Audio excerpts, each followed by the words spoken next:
Hello,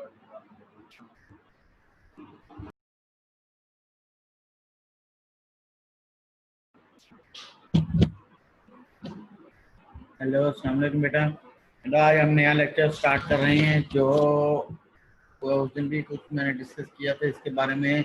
ये है research paper. Research paper कैसे, क्या होता है, इसकी इम्पोर्टेंस क्या है हमारी प्रोफेशनल लाइफ में, और इसके कंटेंट्स क्या हैं, और इसको कैसे पब्लिश करवाते हैं। तो इस वे में जो चीज़ है, इसमें मेन जो चीज़ है कि इसकी इम्पोर्टेंस क्या है, तो ये हमारी प्रोफेशनल लाइन में कितनी अहमियत रखता है, कितनी सिग्निफिकेंस रखता है, तो वो मैं आपको क्लियर कर दूं कि रिसर्च पेपर जितने ज़्यादा होंगे उतना बड़ा आपको साइंटिस्ट या रिसर्चर डिक्लेयर किया जाएगा। और इसमें ये है कि जो भी आप रिसर्च करते हैं उसको ऑनलाइन पब्लिश करवाते हैं। ठीक है, ऑनलाइन पब्लिश करवाना, वो आपका रिसर्च पेपर ऑनलाइन पब्लिश होता है। पूरा थीसिस ऑनलाइन पब्लिश नहीं होगा, थीसिस का कुछ पार्ट। ठीक है, तो इसीलिए इसको हम शॉर्ट फॉर्म ऑफ थीसिस कहते हैं। जितने ज़्यादा रिसर्च पेपर होंगे उतनी ज़्यादा आपकी वैल्यू इंक्रीज होती रहेगी प्रोफेशनल लाइफ में। तो जैसा हम जॉब को यूनिवर्सिटी में जॉब कर रहे हैं, उसके लिए एक HEC की तरफ से क्राइटेरिया फिक्स है कि आपके पास ईयर 3 to 4 या 4 to 5 रिसर्च पेपर होना ज़रूरी है according to your job nature. तो इसमें जो है इम्पोर्टेंट कि रिसर्च पेपर कैसे बनाते हैं, तो ये है उसकी कुछ कंटेंट्स हैं। तो इसके ऊपर आपको क्लियर हो गया कि it's a short form of thesis. अगर आपके पास थीसिस बना हुआ है तो उसको हम 2 या 3 पेपर उसमें से इजीली बना सकते हैं। अगर MS का थीसिस है तो 2 पेपर बन सकते हैं, अगर PhD का है तो 3 से 4 भी बन सकते हैं, इवन 5 भी बन सकते हैं।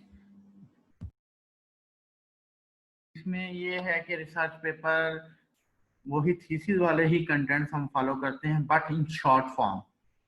हमेशा जब भी रिसर्च पेपर जमा करवाना है तो इसमें पहले तो ख्याल रखना है कि आपने मैच करना है कि किस जर्नल में, किस जगह ये पब्लिश होगा, अपने से रेलिवेंट। फॉर एग्जांपल हम ऑनलाइन देखते हैं कि हज़ारों जर्नल मौजूद हैं जिसमें हमने पब्लिश करवाना है। कुछ में कुछ फूड से रेलिवेंट है, फूड के अंदर फिर कुछ सीरियल से रेलिवेंट है, कुछ डेयरी से रेलिवेंट है, कुछ किसी के रेलिवेंट हैं। तो इसमें मेन चीज जो है कि आपने, अगर आपने वीट पे काम किया है, आपने किसी सीरियल पे काम किया है, तो you have to publish in serial journal. If you have to work on dairy, milk products, dairy products, you can publish it in dairy journal. If you have to work on oil, fat and oil, ठीक है, oil properties, oil function properties, you have to submit it in oil और fat journals. तो आपने relevancy ढूंढनी है, उसके बाद उस जर्नल की क्वालिटी देखनी है। जितना ज्यादा इम्पैक्ट फैक्टर होगा उतना ज्यादा जर्नल मुश्किल भी होगा उसमें पब्लिश करवाना, और उसकी क्वालिटी भी इंक्रीज होगी। तो आपने अपने पेपर की क्वालिटी देखनी है कि किस लेवल का है, उधर से फिर जर्नल की क्वालिटी मैच करनी है। नॉर्मल जर्नल में आप पब्लिश करवाएं, ठीक है, एवरेज जर्नल में, जिसे कहते हैं ना बहुत कम हो ना बहुत ज्यादा हो, क्योंकि पाकिस्तान में आपको पता है लैक ऑफ फैसिलिटीज हैं, लैक ऑफ रिसर्च है, लैक ऑफ इक्विपमेंट्स हैं, लैक ऑफ केमिकल्स हैं, लैक ऑफ ग्लासवेयर है। तो जितनी रिसर्च पॉसिबल है उस लिहाज से आपने ये अपना ये पब्लिश करवाना है according to their your paper level. तो इसमें कंटेंट्स हैं कुछ कि आपका टाइटल कैसा होना चाहिए, वही 3 कैरेक्टरिस्टिक जो मैं हर दफा बताता हूँ आपको, कि शॉर्ट, ब्रीफ यानी जिसको कहते हैं, अट्रैक्टिव और इनोवेटिव। ठीक है, ये 3 कैरेक्टरिस्टिक हर टाइटल के होने चाहिए। जो थीसिस है उसको, थीसिस के टाइटल को भी हम इसमें मॉडिफाई कर लेते हैं, क्योंकि एक थीसिस से 2 से 3 पेपर निकलने हैं, एग्जैक्ट टाइटल हम नहीं दे सकते। तो सेकंड जो है एब्स्ट्रैक्ट। ठीक है, एब्स्ट्रैक्ट शॉर्ट होना चाहिए, इंपॉर्टेंस होनी चाहिए, या इसको आप कह लें कि ये खुलासा टाइप है, ये खुलासा होना चाहिए। यानी पूरा पेपर ना पढ़े, अगर जिसके पास टाइम ना हो साइंटिस्ट के पास, वो आपका एब्स्ट्रैक्ट पढ़ ले तो इट मीन आपका पूरा पेपर उसने पढ़ लिया, यानी उसको आपने दरिया को कूजे में ही बंद करने वाली बात है कि 10 से 12 लाइनों में आपने पूरा पेपर एक्सप्लेन करना है। उसी में एब्स्ट्रैक्ट में स्टार्ट में थोड़ी सी इंपॉर्टेंस, फिर ऑब्जेक्टिव टाइप, फिर मेथोडोलॉजी कैसे करना है, फिर पहले क्यों करना है, फिर कैसे करना है, फिर उसके रिजल्ट्स, फिर एंड पे कंक्लूजन। ठीक है, उसके बाद इंट्रोडक्शन, जिसको नीड फॉर प्रोजेक्ट भी कहते हैं, कि आपको ये जरूरत क्यों पेश आई, आपने ये इतनी रिसर्च की, इस पर केमिकल लगाया, ग्लासवेयर लगाया, आपने अपना टाइम लगाया, तो ये क्यों ये प्रोजेक्ट पे आप काम कर रहे हैं, उसको जस्टिफाई करने के लिए 1 to 2 pages need for project देने हैं। तो लास्ट पैराग्राफ में इंट्रोडक्शन के आपने 1 या 2 ऑब्जेक्टिव मेंशन करने हैं, नंबरिंग में नहीं, विद इन द पैराग्राफ। उसके बाद मेथोडोलॉजी आएगी, इसमें 3 to 4 पेजेस हैं। इसमें आपको पता है कि ये भी काम हम कर चुके हैं, तो पास्ट टेंस यूज होना है। ठीक है, और शॉर्ट फॉर्म में देनी है, 1 से 2 कंपोनेंट लॉन्ग में दे सकते हैं जो मोस्ट इंपॉर्टेंट हो, बाकी जो आपके सारे के सारे हैं वो शॉर्ट फॉर्म में होंगे। ठीक है, 1 to 2 components in the long form. उसके बाद आप यहाँ सामने स्क्रीन पे देख रहे होंगे कि कन्फ्लिक्ट ऑफ इंटरेस्ट आ रहा है, कि ये क्या है कन्फ्लिक्ट ऑफ इंटरेस्ट। ये अभी अभी नहीं पढ़ने की चीज़, ये एंड पे मैं आपको पढ़ाता हूँ। एथिकल रिव्यू कमेटी क्या है, तो अपेंडिसेस क्या है। इसमें मेन चीज़ एक है रिजल्ट एंड डिस्कशन।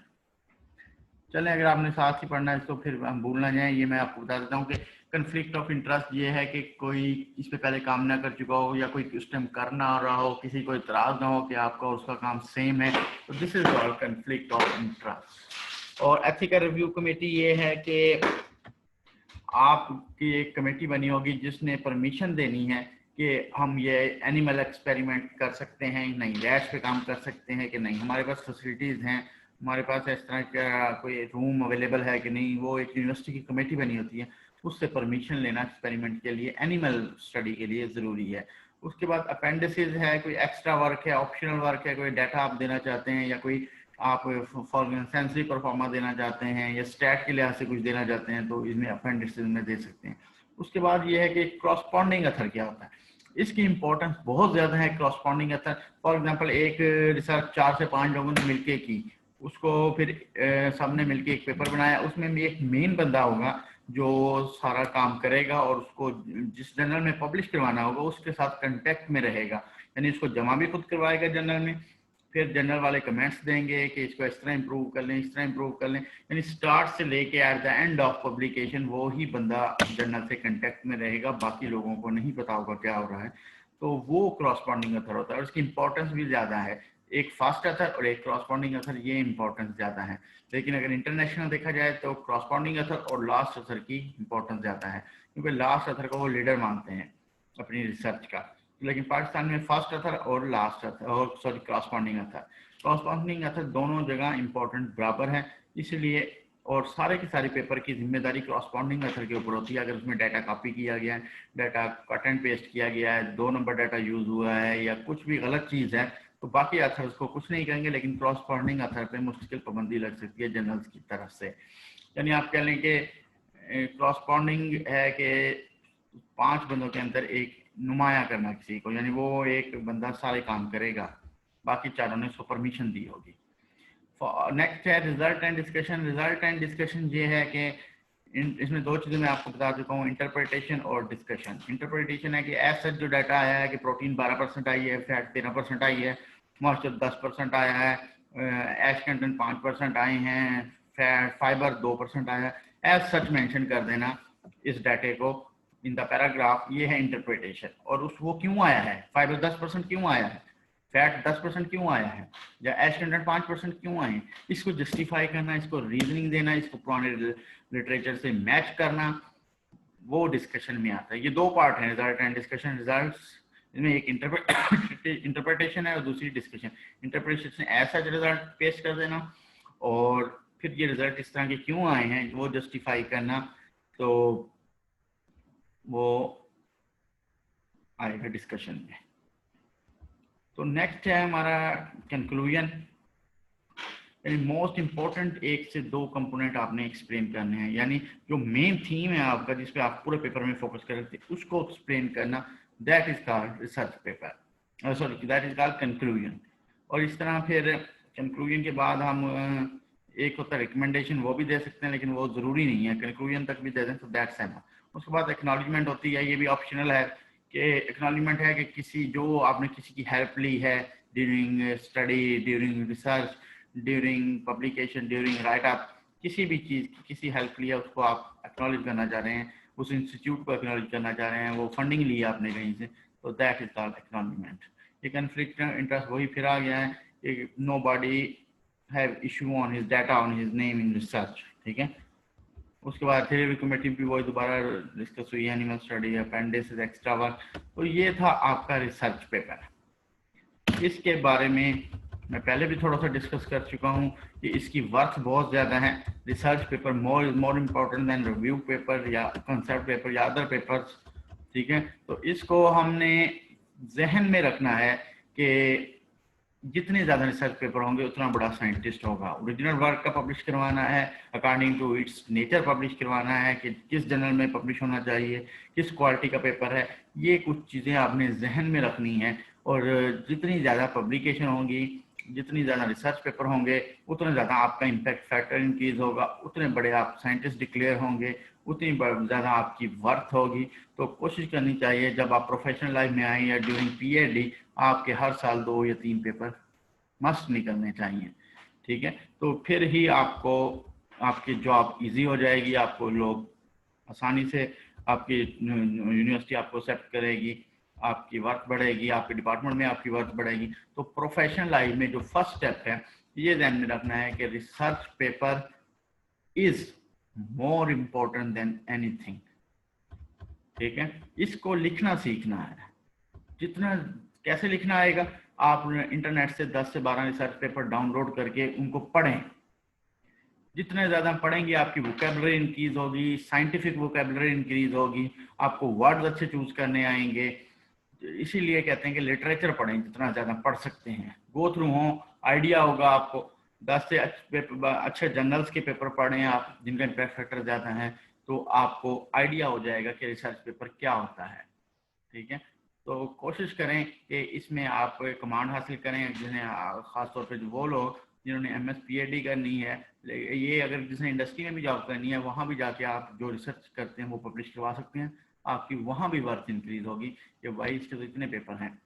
तो अगर कोई क्वेश्चन नहीं समझ आया इसके बारे में तो आप मुझसे ऑनलाइन या उसमें कभी भी डिस्कस कर सकते हैं। ये मैं लेक्चर आज शेयर कर दूंगा। तो नेक्स्ट लेक्चर इंशाल्लाह फिर कल। थैंक यू बेटा, बहुत शुक्रिया, अल्लाह हाफिज़।